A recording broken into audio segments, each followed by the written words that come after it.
Captain Zork slammed his three-fingered fist on the bridge console of the rusty tentacle, his purple skin flushed with excitement. By the 7 moons of Kraxon, crew. We've done it again. His motley band of space pirates cheered with varying degrees of enthusiasm. Blorg, the ship's muscle and proud owner of exactly 1 brain cell, grunted approvingly while polishing his plasma cannon. Squeaky, their communications officer whose voice could shatter glass at close range, chirped something that might have been congratulations. And Nix, the perpetually anxious navigator, wrung his tentacles nervously as he always did when they celebrated too early. The Galactic Commerce Guild never saw US coming. Zork continued, gesturing dramatically at their latest haul of stolen luxury goods. Those pompous merchants handed over their cargo faster than a Zephyrian fleeing a tax collector. The bridge erupted in laughter, except for Nix, who was monitoring the communication channels with the dedication of someone who'd rather not end up as space dust. Captain, Nix interrupted, his voice trembling like a leaf in a quantum storm. I'm picking up a distress signal. Looks like a cargo freighter about 2 parsecs from here. Zork's eyes lit up like twin supernovas. Distress signal, you say? What kind of cargo?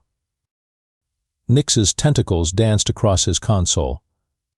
According to their manifest, they're hauling refined Tylonium crystals, quantum processors, and something called Earth coffee beans. Ship's designation is Murphy's Luck. Earth. Blorg's single functioning neuron sparked to life. That's where the humans come from, right? The pink squishy things? Zork waved dismissively, his confidence as inflated as his ego. Humans, those hairless weaklings. I've heard the stories, but come on. They're barely out of their own solar system. How dangerous could they possibly be? Squeaky produced a sound that could only be described as the mating call of a dying space whale, which the crew had learned to interpret as agreement. But Captain Nix protested, his anxiety levels climbing faster than a rocket escaping a black hole. The Galactic Database has some pretty scary warnings about humans. Something about unpredictable tactical responses and disproportionate retaliation protocols. Zork laughed so hard he nearly fell out of his captain's chair. Disproportionate retaliation. From creatures that can't even regenerate lost limbs. Nix, my nervous friend, you worry too much.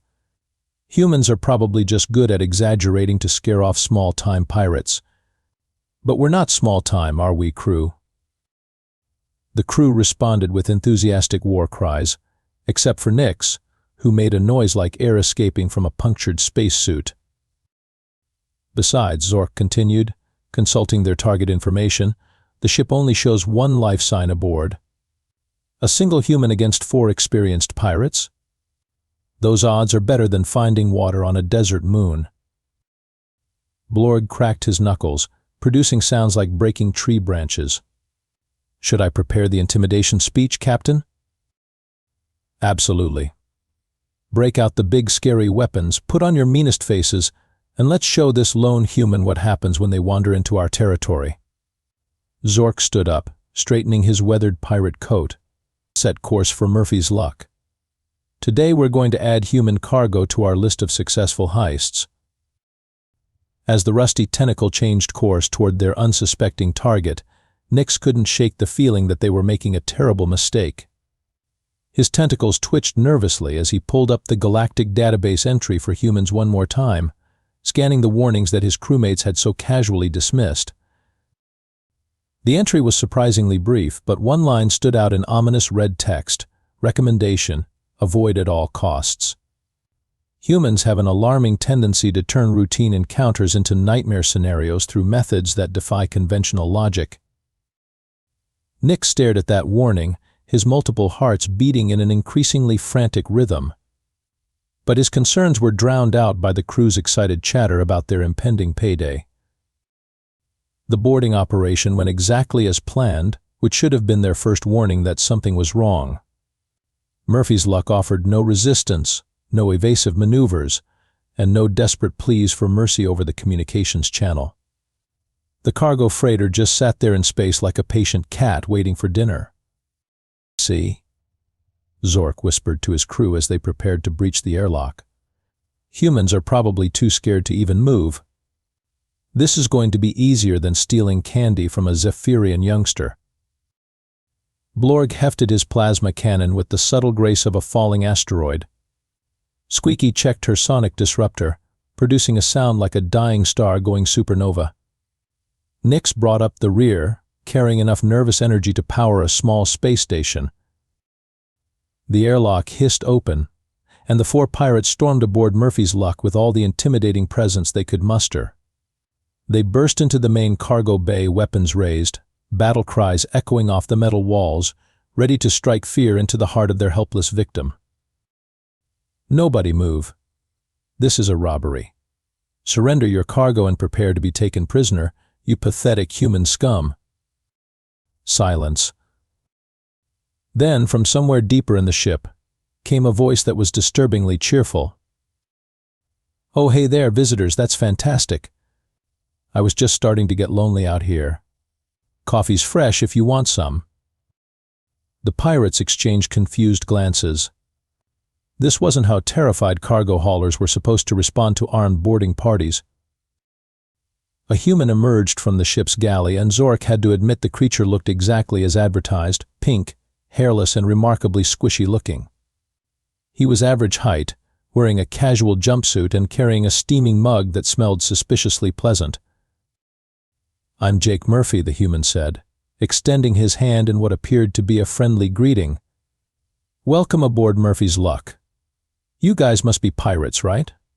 The boarding strategy was pretty textbook stuff. I particularly appreciated the coordinated breach and the psychological intimidation tactics. Very professional work. Zork blinked all 4 of his eyes in sequence. "You're not afraid?" Jake laughed, a sound that somehow managed to be both warm and slightly unsettling. "Afraid? Why would I be afraid? You guys seem nice enough. Plus, I've been hauling cargo through this sector for 3 years now, and you're actually the first pirates to successfully board my ship. I was starting to think my reputation preceded me or something." Reputation? Squeaky managed to produce something resembling actual words instead of her usual sonic assault. "Oh, you know how it is," Jake waved casually, taking a sip of his coffee. "Word gets around. Space is smaller than people think. I used to do some work for the Terran Defense Force before I got into the cargo business. Strategy and tactics, mostly. Pretty boring stuff, really. These days I just haul freight and practice my hobbies." Nyx's tentacles were now vibrating at a frequency that could probably shatter glass. "What kind of hobbies?" Jake's eyes lit up with enthusiasm. "Oh, I collect vintage weapons from different civilizations. I've got this amazing Craxonian pain stick from the rebellion of 2387. And a genuine Zephyrian neural disruptor that still works perfectly. I also study historical military campaigns in my spare time. You'd be amazed at how creative different species can get when it comes to warfare." The pirates were beginning to look less confident and more confused. This wasn't going according to any of their previous robbery experiences. But mostly. Jake continued, seemingly oblivious to their growing discomfort, "I just read about Earth military history. Did you know that humans once fought a war that lasted 100 years? Over succession rights. And another one that started because someone got assassinated, which somehow managed to drag in practically every major power on the planet. We're really creative when it comes to finding reasons to fight." Dwarg, whose thought processes moved at roughly the speed of continental drift, finally caught up to the conversation. "Are you threatening us, human?" Jake looked genuinely surprised. "Threatening? Oh, no, I'm just making conversation. It's been weeks since I've had anyone to talk to. I was actually hoping you guys might stay for lunch. I make a mean grilled cheese sandwich, and I've got some of those Earth coffee beans in my cargo hold. Fair trade, organic, single origin stuff from the mountains of Colombia. You can't get coffee like that anywhere else in the galaxy." The 4 pirates stood there, weapons still raised, trying to process what was happening. They'd boarded the ship expecting to find a cowering victim, and instead they'd found someone who seemed genuinely happy to see them and wanted to discuss military history over coffee and sandwiches. Zork cleared his throat, attempting to regain control of the situation. "Look, human, this is supposed to be a robbery. We're taking your cargo, and you're supposed to be afraid." Jake nodded thoughtfully. "Oh, I get it. You need the cargo for something important, right? Financial difficulties? Supply shortages? I totally understand. The shipping business can be brutal, especially for independent operators. Tell you what. But why don't you take a look at my manifest and see if there's anything you can actually use? I'd hate for you to haul off a bunch of stuff that's just going to take up space in your cargo hold." Jake walked over to a nearby terminal with the casual confidence of someone giving a tour of his own home. "Let me pull up the inventory for you. I've got about 40 tons of refined titanium crystals, which are great if you're into energy weapons or faster-than-light drives. But they're pretty unstable if you don't have proper containment systems. Your ship looks like it might be a Corthax-class raider. Those usually don't come with military-grade containment units." Zork's jaw dropped. "How do you know what class of ship we're flying?" "Oh, I could tell from your boarding approach," Jake replied cheerfully. "Corthax raiders have a distinctive engine signature, and your docking clamps have that characteristic whine they make when the hydraulics are running low on fluid. Plus, your weapon's configuration is pretty typical for that hull type. You might want to consider upgrading your plasma cannon targeting system, by the way. I noticed your gunner had to manually compensate for drift when you locked onto my ship."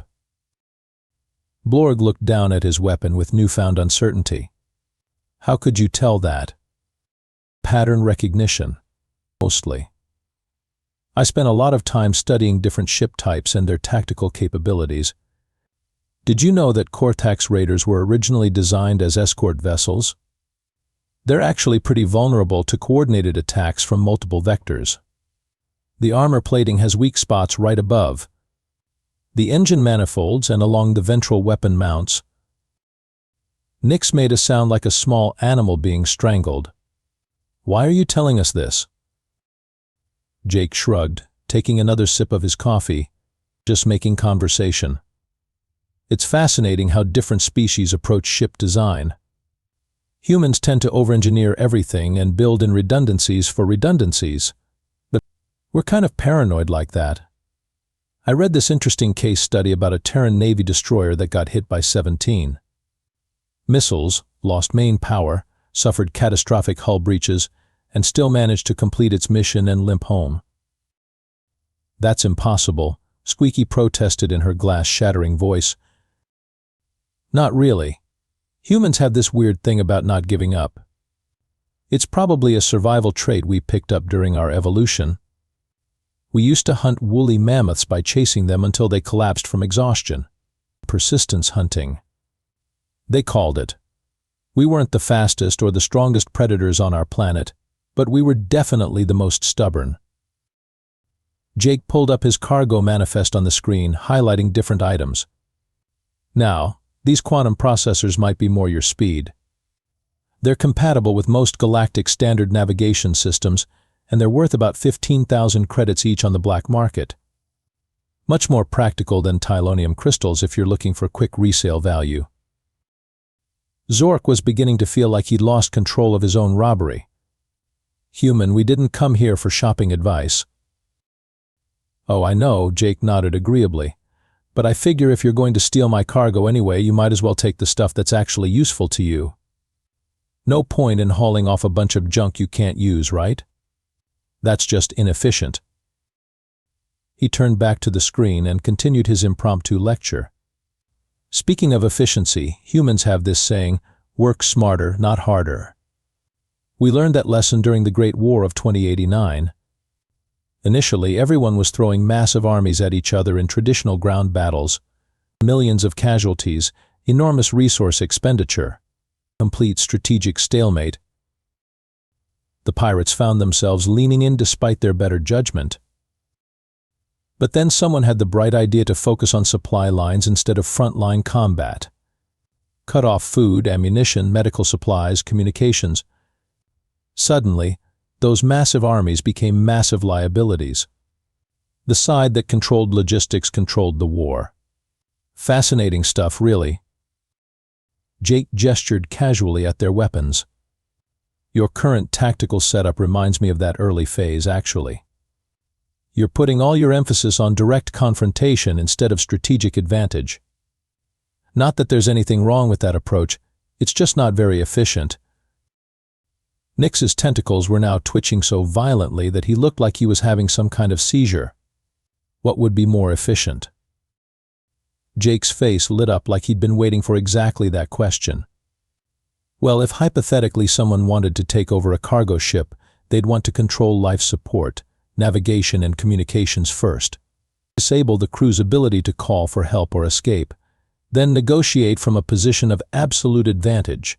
Much cleaner than storming in with guns blazing. He paused thoughtfully. Of course, that strategy assumes you're dealing with a typical cargo crew. If you happen to run into someone with military experience, well, that's a different problem entirely. They might have already thought of those vulnerabilities and prepared countermeasures. The temperature in the cargo bay seemed to drop several degrees as the implications of Jake's words sank in. Countermeasures.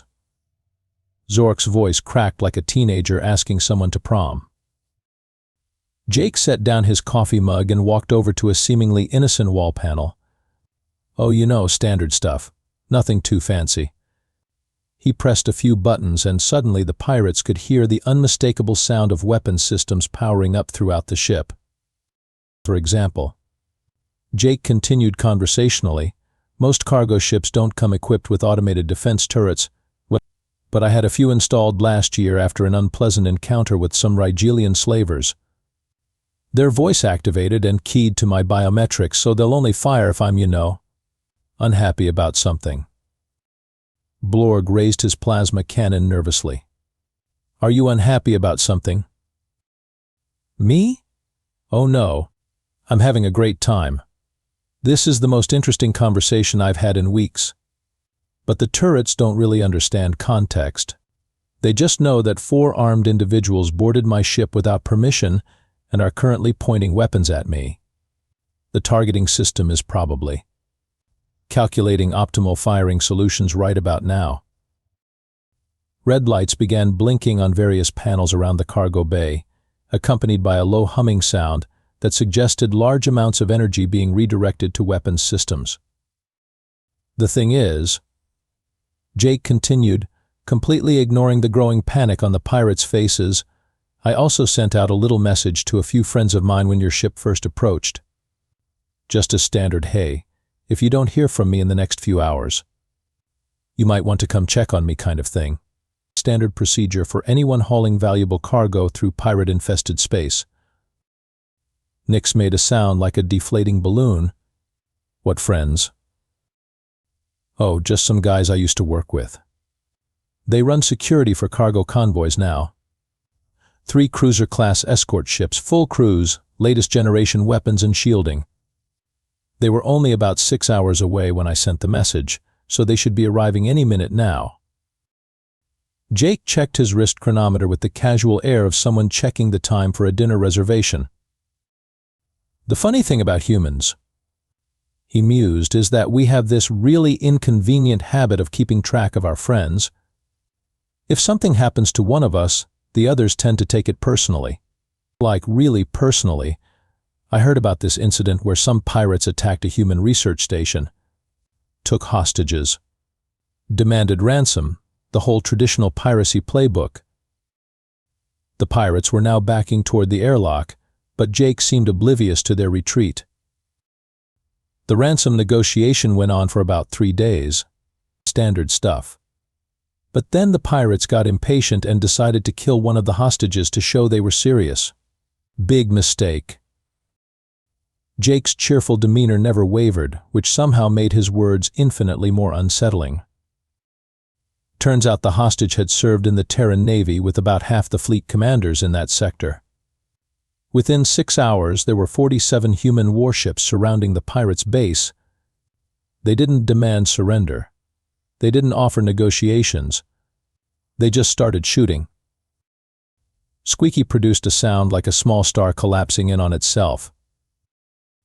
The official report said it was a proportional response to terrorist activities, but between you and me, I think they were just really, really angry. Humans don't like it when you hurt their friends. We're funny that way. Jake walked over to another control panel and began making adjustments. Anyway, I'm sure my buddies will be reasonable when they get here.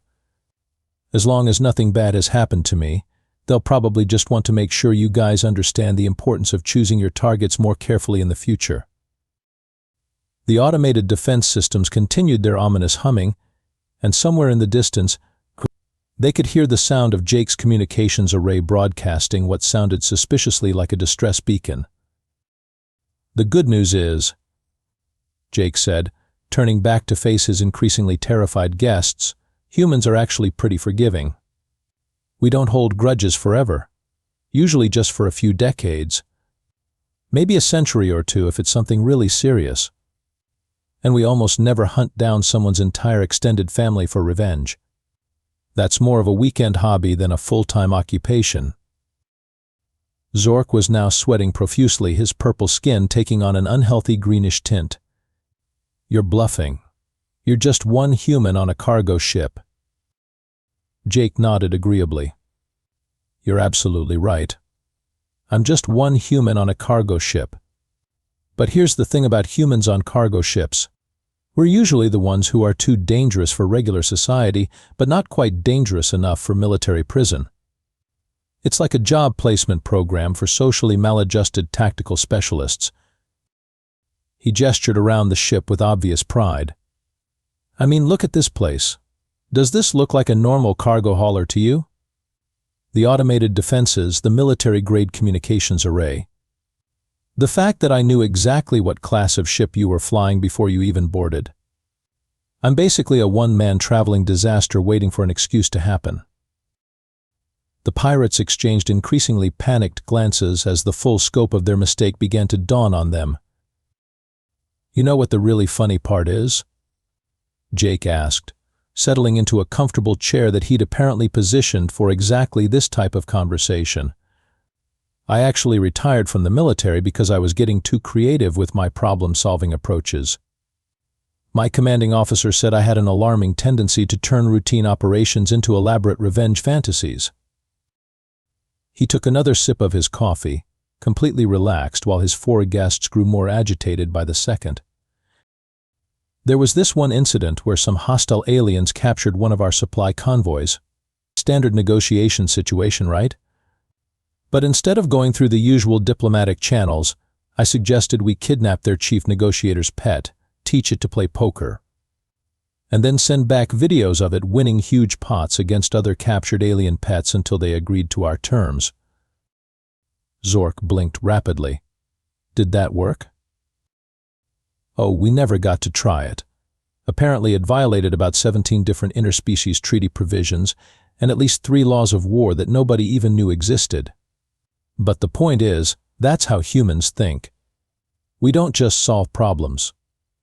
We solve them in ways that make everyone involved question their life choices." Jake stood up and walked over to a control console that the pirates were just now noticing was significantly more complex than anything that should be found on a standard cargo hauler. "For instance, right now I could just disable your ship's life support and wait for you to suffocate. That would be the efficient solution. But where's the creativity in that? Instead, I've been thinking about something much more interesting." His fingers danced across the controls with practiced ease. "See, your ship's computer systems are broadcasting on standard galactic commerce frequencies, which means I can access your navigation logs, cargo manifests, and communication records. Did you know you guys hit 7 different ships in the past 2 months?" The pirates watched in horror as their entire operational history appeared on Jake's screen. The Lucky Strike, the Zephyrian Dream, the Cargo Princess, and 4 others. All small-time operations, mostly independent traders. You've been working this sector pretty systematically. Jake turned to face them with that same cheerful smile that was becoming increasingly terrifying. Here's what's going to happen. I'm going to contact every single one of those ships and offer them your current location, your ship specifications, your crew complement, and your typical operational patterns. Then I'm going to suggest that they might want to pool their resources and come have a little chat with you about compensation for damages. Nix made a sound like a small mammal being fed into a wood chipper. You can't do that. Can't I? Jake pulled up another screen showing a detailed schematic of the rusty tentacle. I've also taken the liberty of scanning your ship's hull for structural weaknesses. That microfracture along your starboard engine mount is really concerning. One good hit in the right spot and your whole propulsion system could come apart. He highlighted the problem area in pulsing red. I'll make sure to include that information in my report to your previous victims. Professional courtesy, you understand. Blorg hefted his plasma cannon uncertainly. We could just shoot you. Jake nodded thoughtfully. You could try.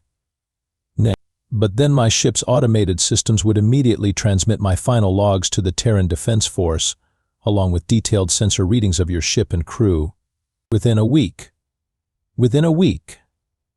There would be bounty hunters from 17 different species looking for you. Humans pay really well for information about people who kill other humans. He gestured casually at the weapons pointed at him. Plus those defense turrets I mentioned. They're not just voice-activated, they're also biometric monitored. If my heart rate spikes or my brain activity stops, they automatically switch to full hostile mode and start shooting everything that isn't bolted down. As if on cue, several red targeting dots appeared on the pirates' chests and foreheads. The really clever part, Jake continued, is that I programmed them with human tactical algorithms. They don't just shoot to kill. They shoot to incapacitate and then keep you alive for questioning. Humans are really good at keeping people alive when they want information from them. We learned that skill during some of our more creative historical periods. Zork was now visibly shaking. What do you want from us? Want? Oh, I don't want anything. This is just how I spend my free time now. Back when I was in the military, I had to follow rules and regulations and international law. It was very restricting. But out here in the cargo business, I get to be much more creative with my problem-solving approaches.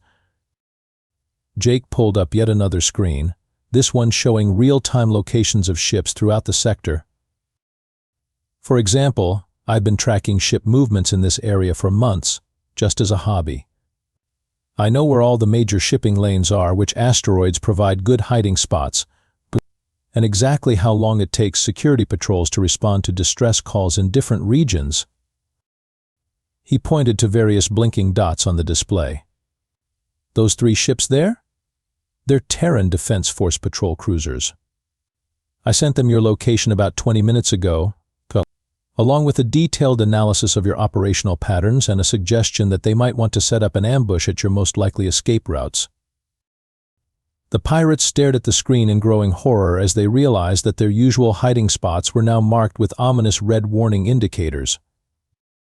The beautiful thing about humans, Jake said, settling back into his chair with obvious satisfaction, is that we're natural-born strategists.